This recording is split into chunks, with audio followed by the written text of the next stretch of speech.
Hey, thanks for being a part of the conversation. Let's do some pod crashing. Episode number 338 is with Gregg Rosenthal from the podcast NFL Daily. Gregg, I'll tell you what, everybody's anxiety has got to be going through the roof. I mean, you've got your fantasy football players, you've got your real football players, you've got us that are nervous about this new season. This has got to be a big mystery this year for everybody. It is every year, which I love. You throw in the gamblers too; they're ready to get back into it. That's the great thing about the NFL. When you only have 17 games, you have a single elimination tournament at the end. It's just like the most unpredictable sport you can have, despite the Chiefs making it look predictable the last couple of years. Yeah. Speaking of those 17 games, let's get to the point. Let's call out the elephant here. Let's get rid of preseason and let's put in more games. I'm tired of looking at preseason. You know who agrees with you is my boss's boss's boss's boss's boss's boss, Roger Goodell. Like he hates the preseason. I think we're going there. I think we're getting 18 games and 2 preseason games. And I don't know how far away that is. I don't think it's going to be that long. It might be just a matter of a couple of years. So what's going to come first, the 18th and 19th game or a team in London or Canada?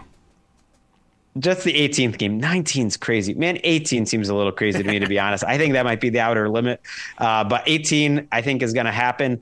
I don't think they're going to have a team in London. What they've really settled on, and I go to London every year, it's growing, and it's popular there, is I think they're going to have a whole week essentially of international games. They're already cranking it up to 9 games next year over the course of the season. And so I think we're going to get to a point where 1 week of the schedule is essentially all international. I don't know if they do it all at once, but every team has an international game every single year. I think that's where they've kind of headed.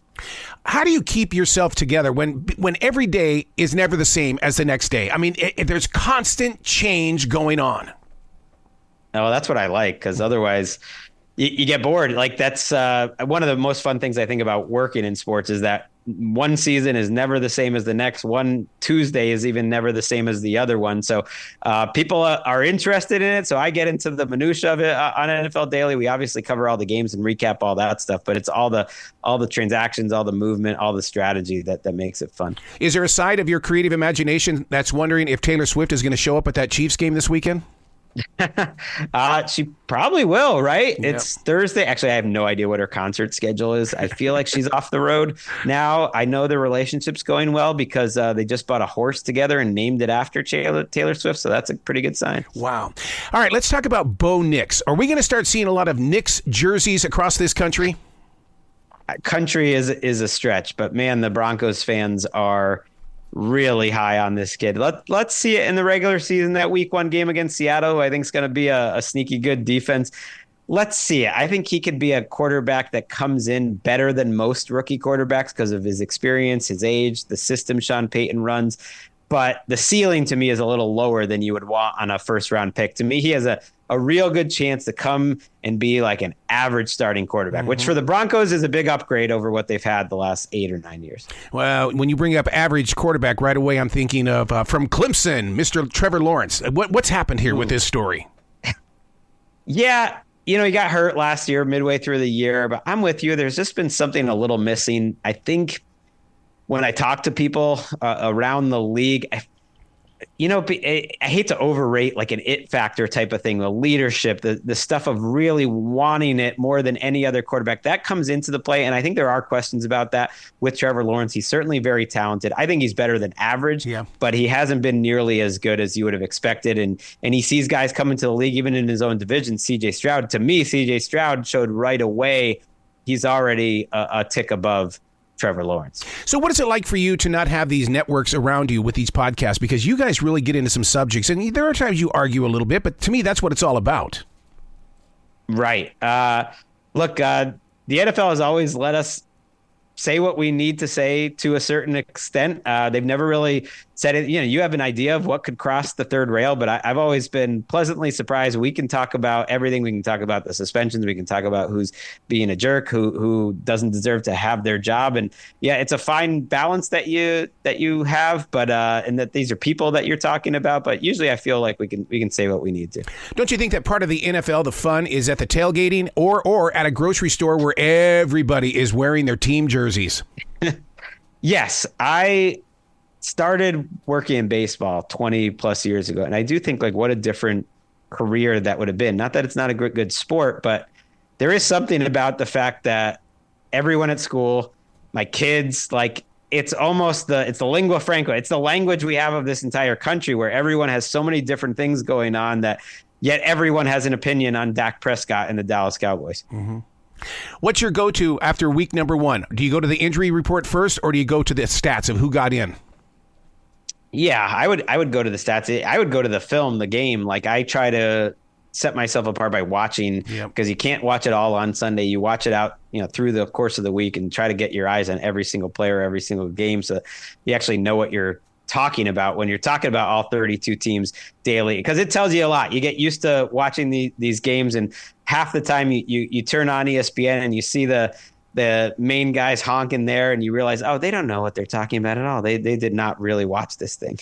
One of the greatest things about your podcast, NFL Daily, is the fact that it's almost like I get my Terry Bradshaw every day now. I don't have to wait till Sunday to get Terry Bradshaw, because those guys, they really do give us the inside. But god dang, dude, you give us the real scoop on the inside. Yeah, doing it daily. We started up in July. We were wondering what that was going to feel like, because I've been on podcasts before that, it's two times a week, 3 times a week, that sort of thing. And I've loved getting into the rhythm of it. It's a league that if you really try to cover all 32 teams, like you can go pretty deep on all those teams all the time, and people want to hear it. So it's been a lot of fun. It's in your podcast feed, like first thing every morning, because we tape it late in the afternoon. So are you prepping for all these things? And the reason why I bring that up is because so many times in radio, we always say, save it for the air, save it for the air. We'll get there. Just bring your game. Yes. I try not to have good stuff with all my co-hosts before we start talking. And yes, I look at my life as prep. Like the hour we're taping is the most fun hour of the day. And the rest of the day, I'm just trying to keep track and getting ready, and so that you don't really have to know what you're going to say. I'm sure you know that when you get on the air, you're already ready with everything in your head, and you just see how it goes. Wow.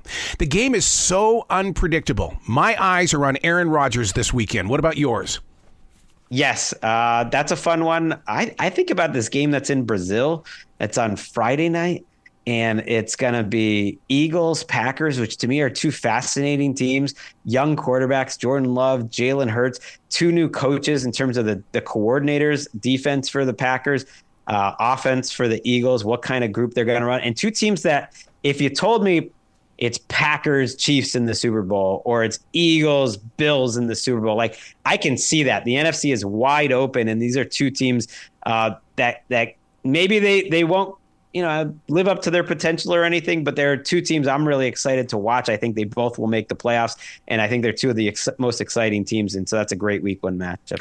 When you've got a podcast like this, that means the big guys are listening as well. Which one of those on Sunday before the game are going to pull you in? Is it going to be Fox or is it going to be CBS? Somebody's going to pull you in, dude. Well, I'm happy at the NFL, but yeah, let's go. In the competition, it wouldn't matter. Fox is nearby in LA, so that's nice. I'm out in LA. It's only a few miles away, so I would take that. Okay, we have turf issues here in the Carolinas, and so does Aaron Rodgers. He's got those turf issues as well. What are we going to do about this thing called turf?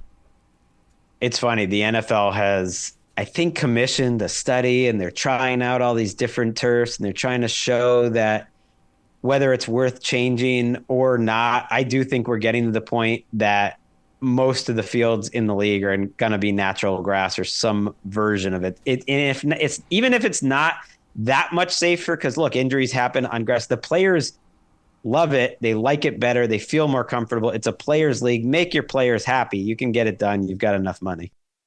Tom Brady inside that booth. I'm excited, but at the same time, is he going to say crazy stuff? I don't think he's going to be crazy. I'm more optimistic about him. I thought he'd be boring, frankly, because when was the last time you heard Tom Brady say anything interesting? But right. I have to say, as he's kind of gone on this media tour, and I've heard of all the prep that he's doing, I think he might be better than I was giving him credit for. I didn't even think he was going to do it. I thought Fox just gave him $30 million a year because they wanted to hang out with him at like corporate shindigs with the Murdoch kids and stuff. But it seems like he's actually taking it seriously, to be fair. Yeah, because I saw him on some film yesterday wearing the headset and all dressed up in a fancy suit. And I kept going, God, is that really how I want to see Tom Brady? It is weird. I grew up a Patriots fan, and Belichick is everywhere. He has 5 different media jobs, and Brady's got this. And I think it's great if they're interesting. Belichick is interesting. I'm curious. Brady's kind of harsh, though. Like, that's something his teammates will tell you. He is so great. I do wonder, he's going to be watching these quarterbacks, and there's some great ones out there, but I have a feeling he's going to be watching Deshaun Watson for the Browns in week 1 and be like, what is this guy thinking? Like, he can't understand how other quarterbacks think because he's Tom Brady and he's never thought that way. The infamous cut down day. How many days were screwed up because of this with those people that you decided to put their fantasy teams together last week? Right. And you find about injuries and trades happen. Cut down day is a tough day in the NFL. So many people getting fired and changes, and you got to stay on top of it. But it is nice when it happens because it actually, the day after, I feel like, okay, finally football is back. Like, I've been pretending that football is back and trying to get myself psyched up the last month or whatever. But when cut down day happens, we're only like a week away from the kickoff game, and we're really here. We have the actual teams when you look at the depth charts. And so to me, that's an exciting part of the season. What's your gut on the Jaguars this year? And the reason why I bring that up is because they came into the league the same time the Carolina Panthers did. And so my heart is still with the Jaguars because we're like brothers and sisters. Yeah, and they started out so hot. And really the last 10 years, except for that one season, 2017, they've been one of the worst teams in the NFL.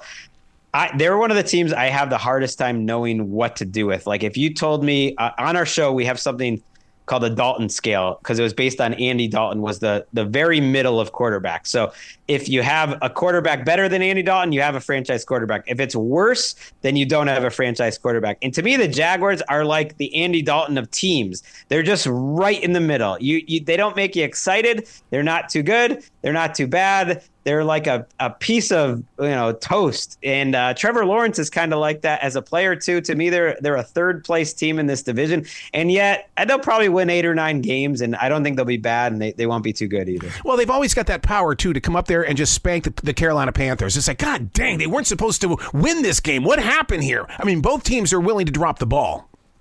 Yeah, the Panthers have been more exciting, I think, over the last 15 years, certainly not the last couple, that it's gotten pretty grim with Carolina. There's some reason to have some hope in Carolina. Dave Canales is a good new head coach. I do think they can help Bryce Young at least be respectable, be a decent starting quarterback this year. Is he too short? Be open. It's not just that he's too short. I think it's just that he's too slight of frame. Can you build an offense around a guy that short that needs to create, that doesn't really play from the pocket? Look, Kyler Murray's not much taller. Russell Wilson's not much taller. Drew Brees is not much taller. They've all shown that you can do it, but is he talented enough to make it happen? I think this year will go a long way to finding out. Speaking of Russell Wilson, what happened to this dynasty guy? Yeah, he was one of those players, I think, if you thought about it, was never going to age well because he just had a specific skill set. He's so physical. He can take hits. He's so athletic, but he's a shorter guy who didn't really see the field, kind of like a Bryce Young, but had that one superpower, which is he can escape getting sacked, and he can throw the ball deep down the field better than practically anyone that's ever played. Now, he can still do that, but he can't escape anymore, and that really was his superpower. So as he's gotten older and slower, he's just a little more limited. He's not a guy like a Tom Brady or, let's say, even a CJ Stroud, to pick a young player who kind of wins with his mind, going through 1 to 2 to 3, his progressions. He was winning by getting out of the way of defenders and throwing it deep. Do you ever get around to the other cities in the way that, Charlotte has become such a melting pot with people coming from all over the nation? I mean, you've got your Packer fans, you've got your Steeler fans, you've got your Saints fans. In fact, those Saints think they've got themselves the greatest dang team on the planet this year. Do they? I mean, come on. No. Saints fans, I don't even think Saints fans think that. I think they're sick of this Dennis Allen team just because as a coach, they're an interesting team. I talked about how the Jaguars are right in the middle. I think that's what the Saints want. Ever since Drew Brees left, they have this structure in their front office where they're just hoping to get to 9 wins. So they're spending all this money and getting all these veterans, and they're just trying to be in the middle so that no one gets fired and everyone keeps their job, which, frankly, I identify with. I get it, but they're not aiming high. You know what I mean? Yeah. Can the Niners stay? I worry about the Niners. They are a team I think could decline a lot this year.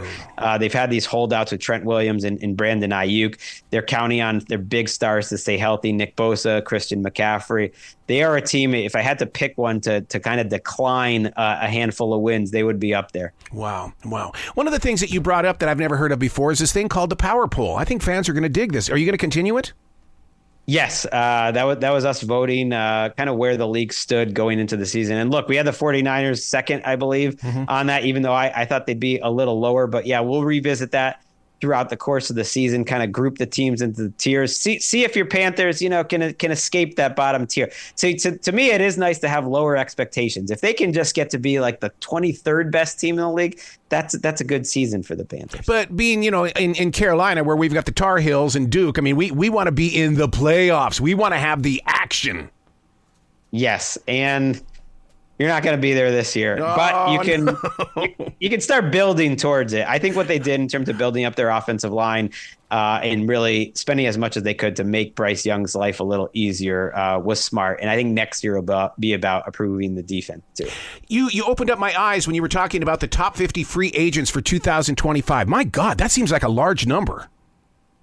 Yes, I do that column every year, kind of just like looking ahead to who's going to be available because, look, that's how teams try to improve themselves. And there's a lot of good receivers that'll be out there. And one of them might be Brandon Ayuk of the 49ers, T. Higgins of the Bengals, DeAndre Hopkins should be out there. I think if you need a receiver, and I know the Panthers, for instance, are going to be one team, but a lot of teams do. I think there will be some available next offseason.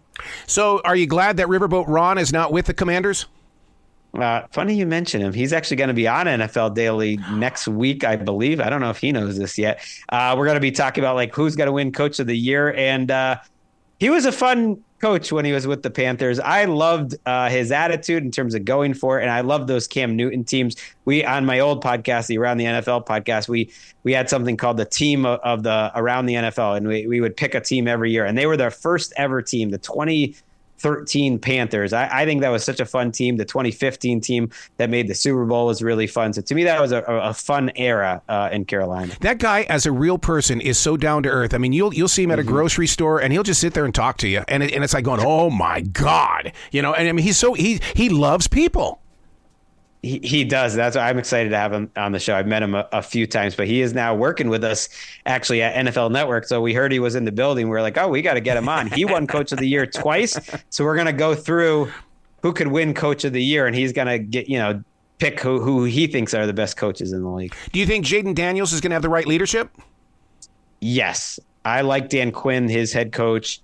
I like the ownership change there. It was great news for the entire NFL, especially for Commanders fans when they got rid of Dan Snyder, the worst NFL owner in history, if you ask me. And Jaden Daniels is a guy that everyone that meets him, everything you hear about him is that he is that dude. He is ready to lead a franchise. Like the Panthers, I don't think they have the talent around him to win yet, but I think he'll play well enough this year that they'll feel really good about their future. What's your gut telling you about the NFL being on the streaming platforms? I mean, not everybody can get those games now?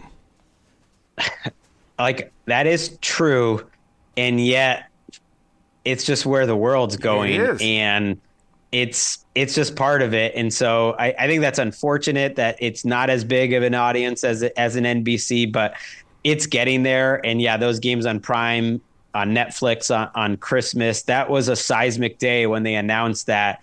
Well, first of all, because I realized, I'm working now on a doubleheader on Christmas. That's fun to tell my family. And then also, you got to get Netflix to watch those games, and they gave them really good games too. Wow. Where can people go to find out more about everybody that's involved with NFL Daily? Because I want them to really understand this is a team effort, like a true professional team. Absolutely. I love my co-hosts, Patrick Claybon, Colleen Wolfe, Steve Weish. It's a great group. And we're all on NFL Network. But look, NFL Daily is it's in the title. It's there in your inbox in terms of your podcast feed every single morning. We record it the night before, and so that it's ready for you. We love that consistency. And I'm really looking forward to our recap shows. Yes. We tape right after these games happen on Sundays, on Mondays, on Thursdays, so you get the instant reaction to the games. I love it. Please come back to this show anytime in the future. The door is always going to be open for you, dude. Appreciate it. Love talking to you. Well, you be brilliant today, okay?